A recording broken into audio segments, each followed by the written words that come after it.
hingga pada akhirnya terlaksana acara pada kesempatan pagi hari ini bisa menjadi amal soleh bekal untuk menghadap kehadiran Allah Subhanahu wa Ta'ala. Amin ya rabbal alamin. Wabil khusus salam penghormatan saya ini saya tunjukkan kepada orang tua saya, abang saya, ayahanda Sampulu, yang dengan sebab serta wasilah dari beliau akhirnya saya bisa berjumpa dengan masyarakat yang ada di sini, khususnya kepada ibu-ibu ahli surga. Ya Rabbal, mudah-mudahan ibu-ibu di sini pada masuk surga. Ya Rabbal, mau masuk surga? Yakin? Benar? Enak surga? Enak apa enggak surga? Enak apa enggak? Kalau enak saya mau tanya, mau duluan apa enggak?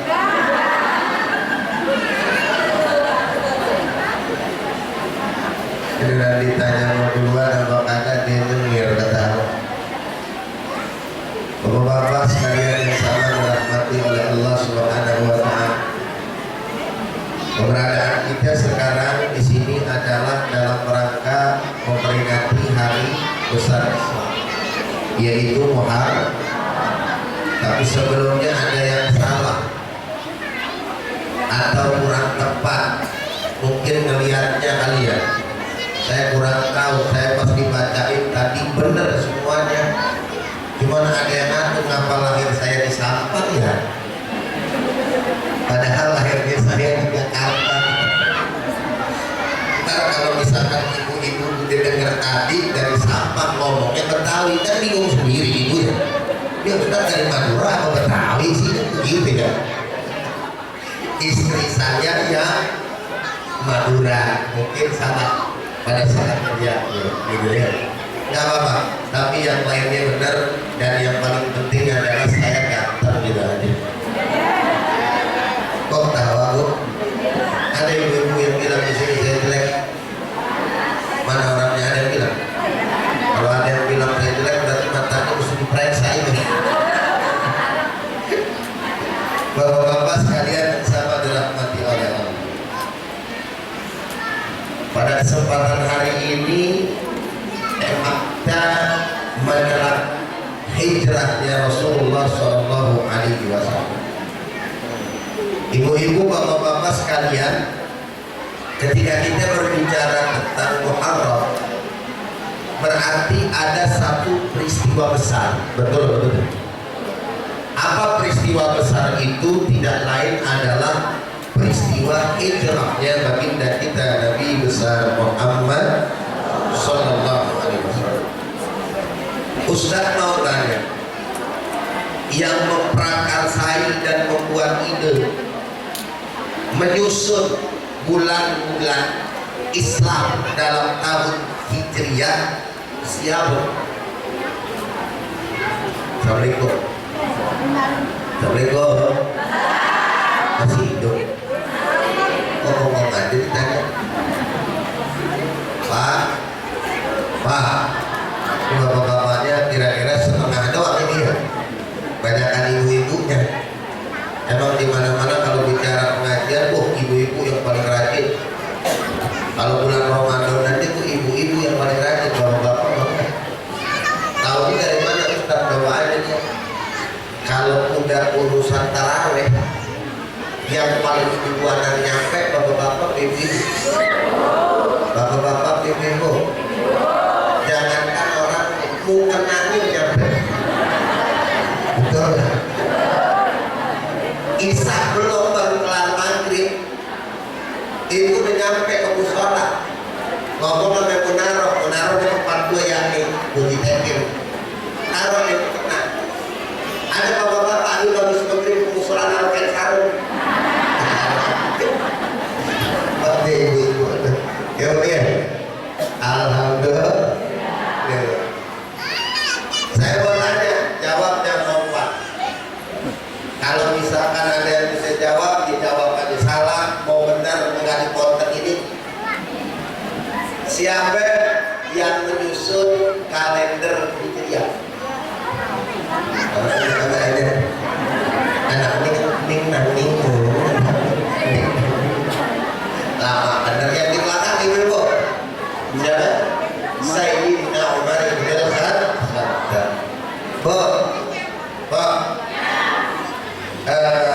Yang memerankan anak jalanan siapa bu? Apaan baru begitu?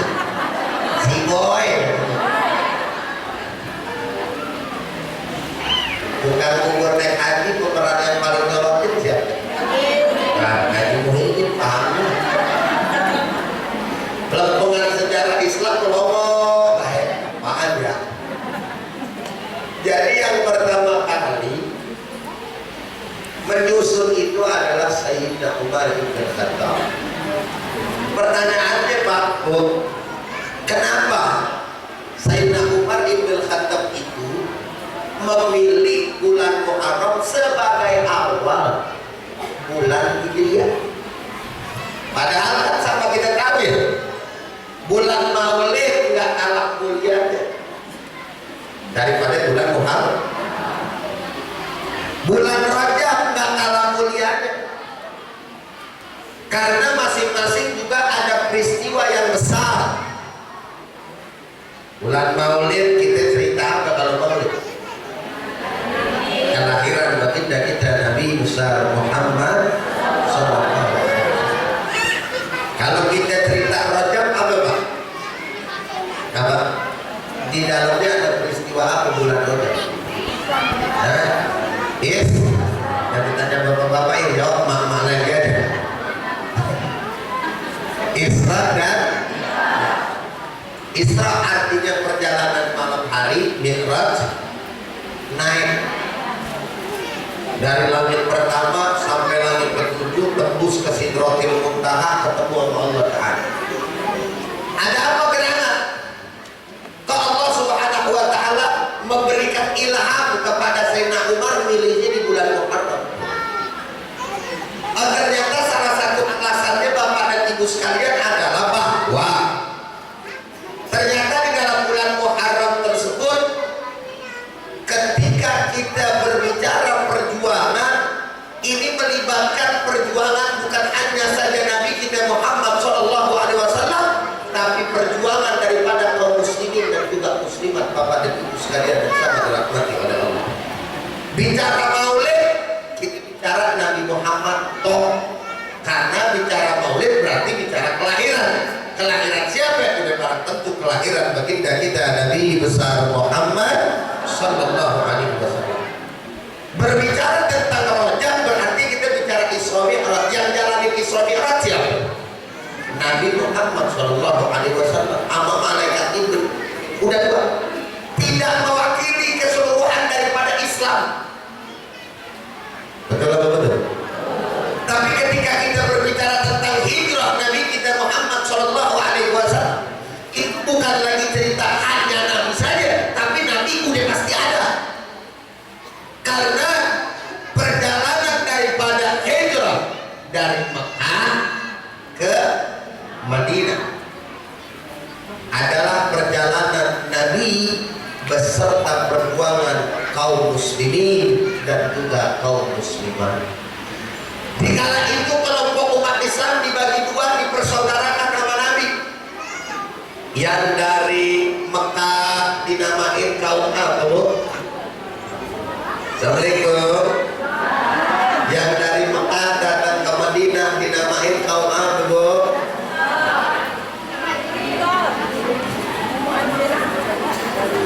Ayo, yang dari Mekah ke Madinah jawabnya yang yakin. Apa namanya? Al-Muhajirin, orang-orang yang berhijrah. Ahlul Madinah yang nerima, yang nolongin, apa namanya? Kaum Ansor. Jadi ada kaum Muhajirin, kaum Ansor di umat Islam. Maka perjuangannya Nabi, perjuangannya sahabat dan kaum muslimin, sehingga layaklah makanya Muharram kemudian dijadikan awal bulan dalam bulan-bulan hijrah. Alhamdulillah. Alhamdulillahi Rabbil. Lalu gerangan apa yang menjadi pelajaran buat kita? Teladan apa yang bisa kita ambil sesuai tema kita pada kesempatan pagi hari yang mulia ini? Bapak dan Ibu, sebelumnya kita kudu jawab dulu. Ada orang yang bilang Nabi Muhammad Shallallahu Alaihi Wasallam hijrah karena penakut. Nabi Muhammad hijrah gara-gara pengecut. Pertanyaannya, apa benar Nabi Muhammad pengecut? Apa benar Nabi Muhammad penakut? Sudah barang tentu tidak. Dari mana sama kita tahu? Karena Nabi Muhammad hijrah ke Madinah lantaran ada perintah dari Allah Subhanahu wa Ta'ala. Kalau Allah Ta'ala belum memerintahkan Nabi Muhammad nggak hijrah. Dan kalau Nabi Muhammad nggak tahan banting beserta para sahabat dan kaum muslimin dari awal-awal penyiksaan, dari awal-awal tantangan dari kafir Quraisy juga udah pada kabur. Betul apa betul? Bro, awal-awal perjuangan Islam kan sama kita tahu Pak ya, begitu banyak gangguan, begitu banyak tantangan, halangan dan rintangan yang ada, yang dilakukan oleh orang kafir Quraisy terhadap baginda kita dan punya Nabi beserta para sahabat dan kaum muslimin.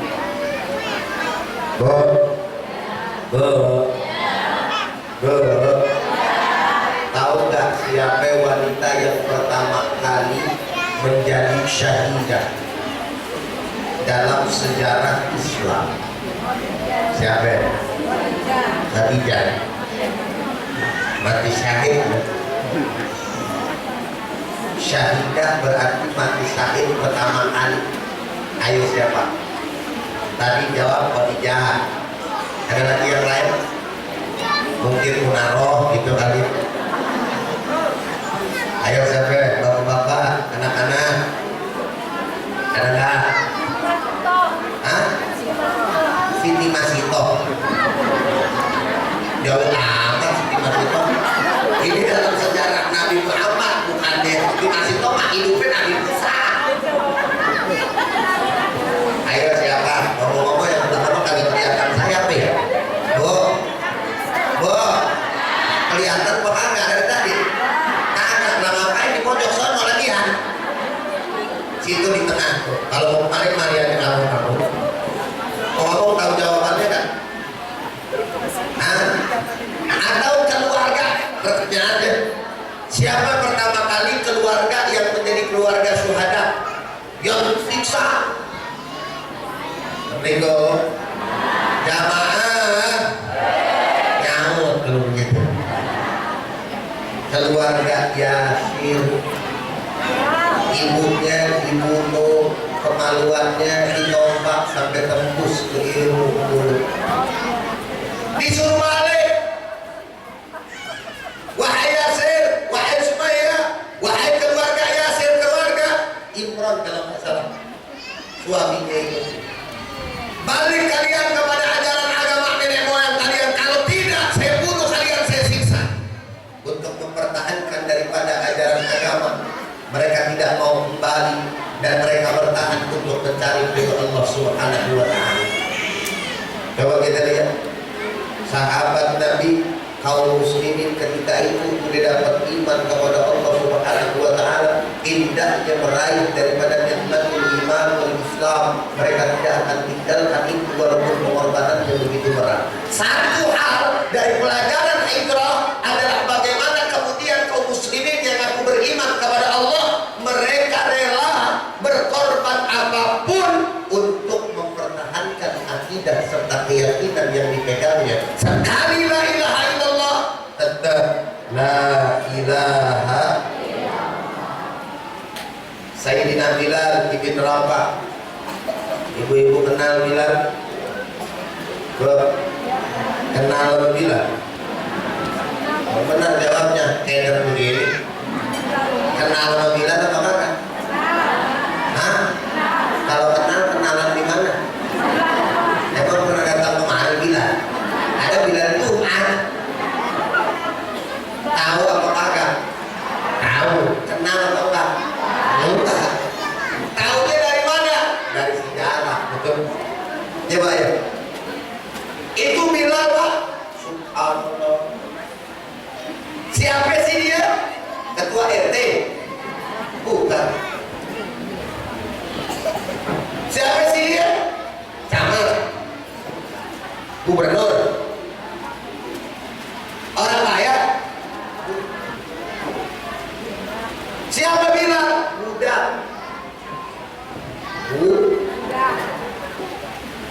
Masuk dalam Islam, disuruh balik lagi memajikan. Bilal, balik ke ente ke negara. Ada busuk-busuk jadi ribet tak usah. Balik ke ente kepada keimanan ente yang dulu, yaitu balik ke agama penyembah Lata dan Uzza. Lata dan Uzza dulu nyembahnya berhala. Akhirnya beliau mengatakan, kalau nggak saya siksa, biarin. Akhirnya disiksa. Bilal disiksa dia paling parah sama apa, Bu? Cerita Bilal ada yang tahu nggak? Nggak tahu juga. Assalamualaikum. Ya Allah menyedihkan. Bilal disiksanya itu di lapangan. Di lapangan terik matahari di gurun pasir, dijemur, lalu kemudian ditibanin batu yang gede di atas. Adik-adikannya mau balik ke ente bilang, katakan kata-kata kekufuran yang menyebabkan engkau kembali kepada agamamu yang dulu, atau belaga aja dah. Disuruh begitu. Yang penting gua nggak malu, nggak bokal nih sama umat gua. Kata majikannya, karena majikannya itu tokoh. Tetap dia bilang enggak. Balik enggak. Disiksa lagi. Sampai pada akhirnya kagak bisa ngapa-ngapain, keluar dari mulutnya ahad. Allahu Akbar. Walhasil Allah memberikan pertolongan Bilal lewat apa? Sayyidina Abu Bakar yang kemudian membeli Bilal yang tadinya adalah seorang budak. Habis dari budak dimerdekakan sama Sayyidina Abu Bakar. Saking hebatnya Bilal, ibu-ibu pernah dengar cerita Isra Mi'raj? Nabi Muhammad lagi Mi'raj nih, Pak. Pada saat Nabi Muhammad Mi'raj datang ke sorga, Nabi Muhammad dengar suara trompa di sorga. Beletak, beletok, beletak, beletok. Kalau itu sekarang sendal makian. Nabi tanya ke Jibril, ya Rasulullah, itu suara sendal siapa ya kedengeran? Di sorga ini ada suara sendal. Akhirnya malaikat Jibril mengatakan, ya Rasulullah, itu sendalnya Bilal. Kaget Nabi, Bilal? Bagaimana bisa orang Bilal yang ada di dunia sendalnya udah nyangkut nyangsang di sorga? Bro, ngerti kata nyangkut apa kagak? Pak, ngerti nyangkut nyangsang ngerti Pak ya? Artinya udah sampai di sono. Coba orang-orang mana kira-kira ada yang udah nyangkut di sorga? Nyangkutnya di mana? Ukur kerambutan. Betul. Ada apa itu gerangan sampai begitu, padahal Bilal itu adalah seorang budak di mata orang biasa ya, bukan apa-apa, capat juga kagak ada, tapi di sisi Allah kemuliaan yang sangat tinggi diperoleh oleh Bilal. Inilah makna dalam Al-Quran, inna akramakum indallahi atqakum. Sesungguhnya orang-orang yang paling mulia di antara kalian adalah orang-orang yang bertakwa. Perempuan yang paling hebat di mata Allah bukan yang sering dandan, yang bedaknya mahal, jilbabnya cakep pakai montek-montek lagi, yang ada di pala, ada di mari, gitu kan, yang warna biru, itu semuanya pakai montek-montek. Coba ya, alhamdulillah udah pada lunas kan? Udah ya. Yang pakai jilbabnya ala hijab berbuka. udah cengeng sendiri. Tapi di mata Allah adalah orang-orang yang selalu senantiasa bertakwa kepada Allah. Biarin kagak cakep-cakep amat kayak tetangga kita. Yang penting hati kita bersih, jilbab kita pakai. Betul apa betul? Aurat kita tutup, biar kata kita pesek. Di dunia jidat lebar, muka hitam.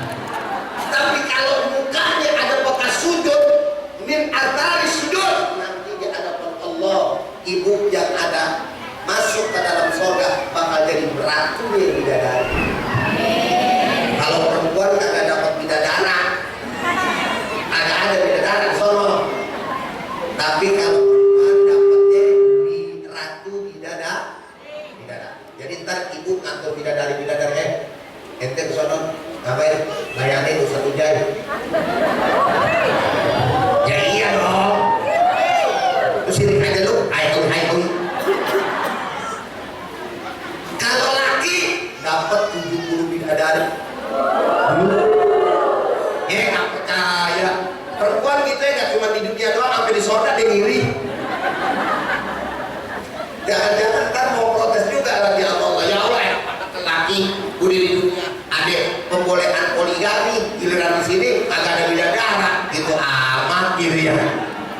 Jangan bu, jadi ratu bidadari itu subhanallah mulia. Bagaimana kemuliaannya? Bukan persolek lahiriah, tapi persolek lahiriah dan batiniah dengan kelembutan kesolehan seseorang muslimah di mata Allah Subhanahu wa Ta'ala. Makanya contohnya buat kita siapa? Bukan artis sinetron, bukan hanya sekedar itu. Biar ada juga saya main sinetron. Saya nih mohon maaf main di sinetron. Kan sinetron ada baik, ada bagus, betul nggak? Tapi kalau dia cerita kisah orang-orang soleh, orang-orang solehah, itu dia pasti baik aja, betul? Ambil tuh. Ini enggak sih yang kita kenal cuma orang-orang yang terkenal di alam dunia. Giliran yang terkenal siapa itu Siti Masyitoh tadi?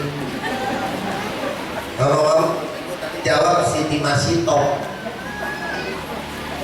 Sampai ada nyanyiannya dari kecil. Wahai Masyitoh Putri. Ada nggak?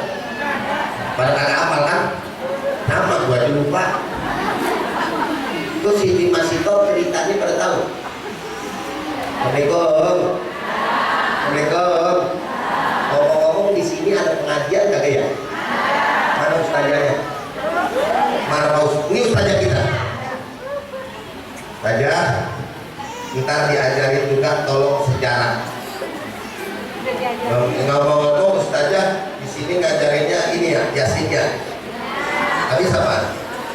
Ngajar fikih cakep, tajwid cakep, sejarah Nabi cakep, apa lagi? Bikin kue ini enggak? Ongol-ongol enggak? Oh ada juga? Oh itu dia. Oh kenal sama sejarah Siti Masyitoh nggak? Hah? Siti Masyitoh tukang sisirnya siapa? Anaknya Fir'aun. Matinya diapain? Dilempar kemana? Ke kuali itu. Tapi habis dilempar akhirnya yang tercium wangi. Mempertahankan apa? Keimanan juga. Peristiwa itu nggak begitu. Itu baru 1-2 sejarah tentang sahabat. Bayangin nih bu, yang namanya hijrah ya. Kita nih pak bu, urusan yang namanya ninggalin anak bini, ninggalin terus kemudian juga harta, ninggalin anak kelahiran kita, sedih apa kagak sih? Sedih kan? Ibu pasti dong yang dari sini nih ada yang asalnya dari Jakarta, betul nggak? Dari Jakarta pindah kemari banyak ya. Di sono tadinya udah punya teman, belum teman kecil, belum tetangga, iya. Terus kita pindah kemari, kira-kira sedih atau enggak? Sedih. Padahal ibu udah tahu tujuan pindahnya kemana. Bahkan ibu-ibu diajak sama suami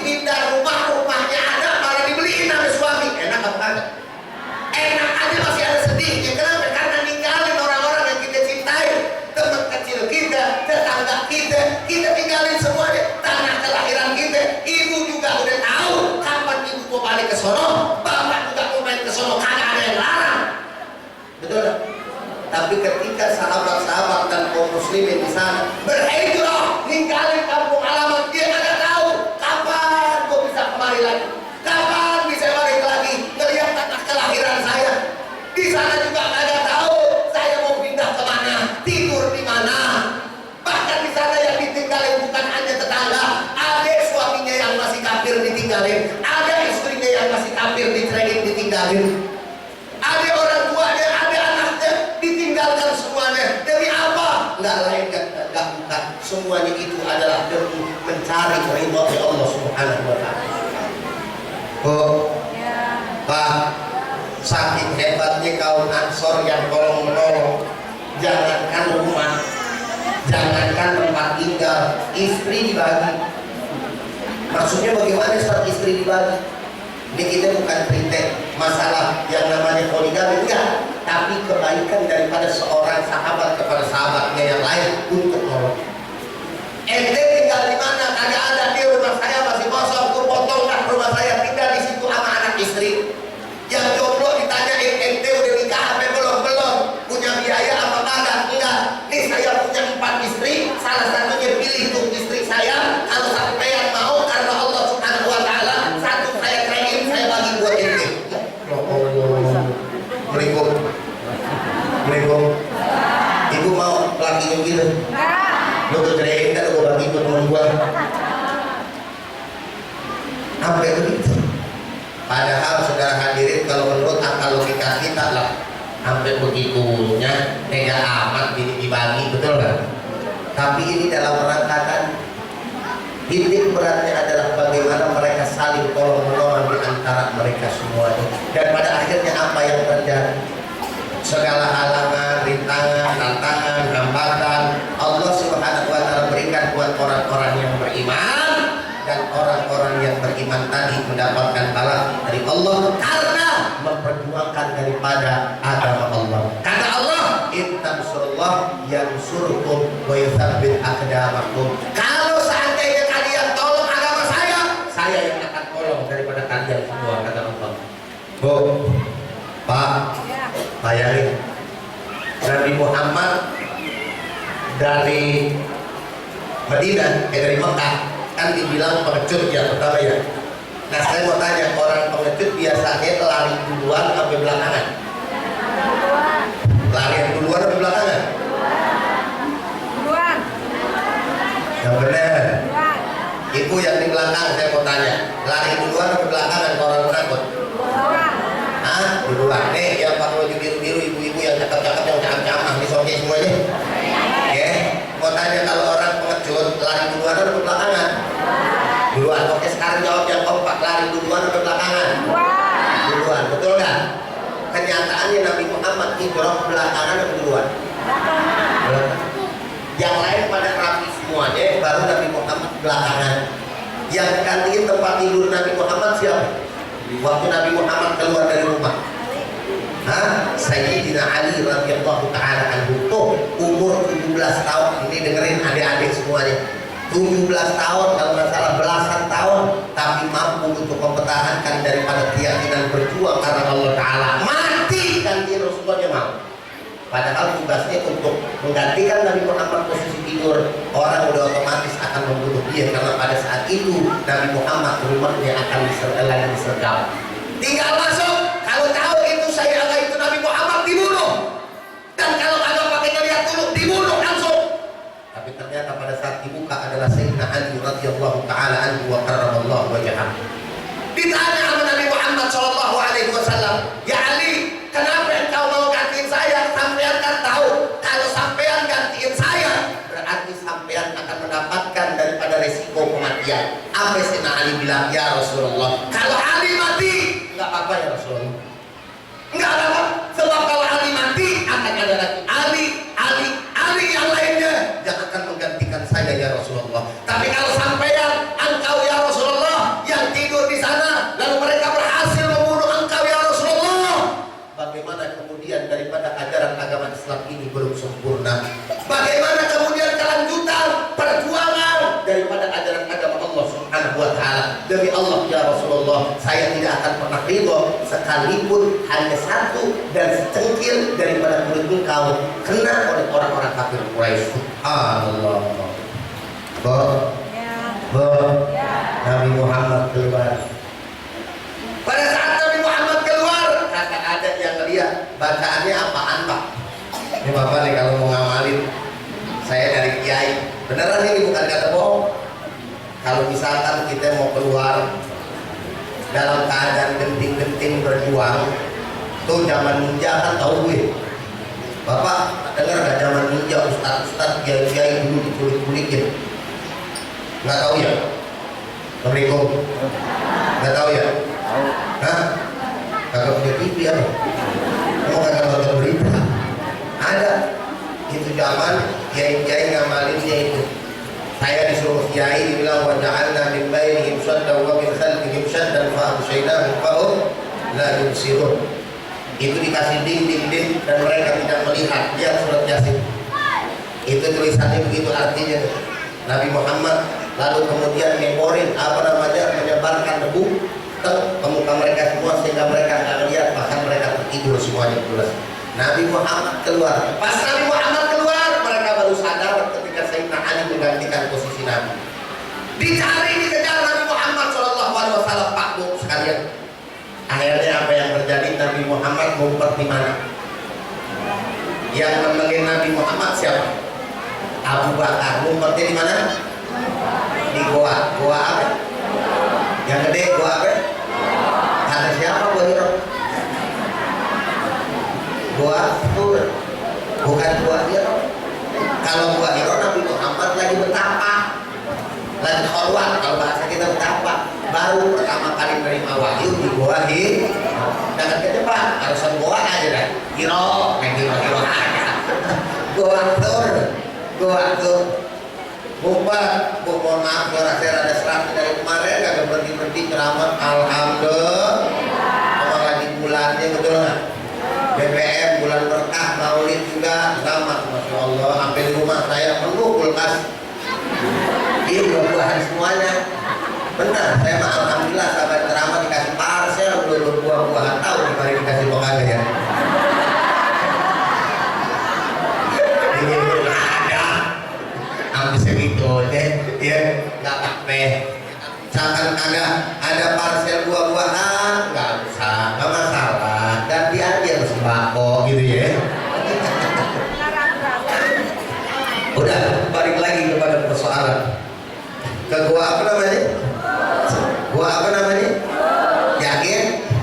Gua Sur. Nabi Muhammad ngumpet sama Sayyidina Abu Bakar. Abu Bakar dan takutan.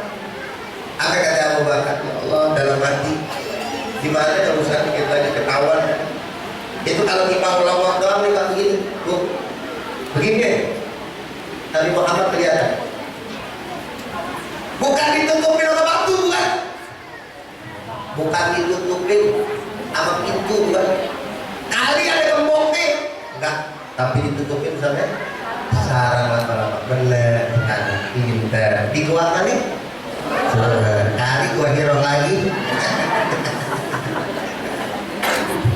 di gua logika ditebalikin sama Allah. Padahal ada satu orang yang mau masuk ke dalam gua Sur melihat tubuh. Saudaranya temannya bilang, lu mau ngapain lihat ke situ?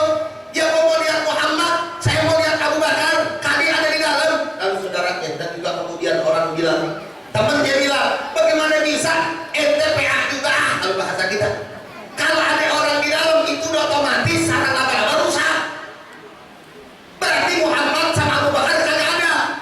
Padahal kalau dipanggil ngomong sedikit aja, ibarat kata apa salahnya sih? Allah Ta'ala tolong itu. Dia tadinya mau ngomong, dibikin berhenti temennya, diputer otaknya. Kalau ada sarang laba-laba, mana mungkin Muhammad sama Abu Bakar dalam? Juga ya, jalan cari yang lain. Pada tiba melongok begitu. Saya bertanya jawab yang kompak, pertolongan siapa? Kurang jelas, kan siapa tuh? Pertolongan siapa? Alhamdulillahirabbil. Intinya kalau ada orang yang berjuang di dalam Allah Subhanahu wa akidah, mempertahankan keyakinan, Allah pasti akan memberikan daripada pertolongan. Allah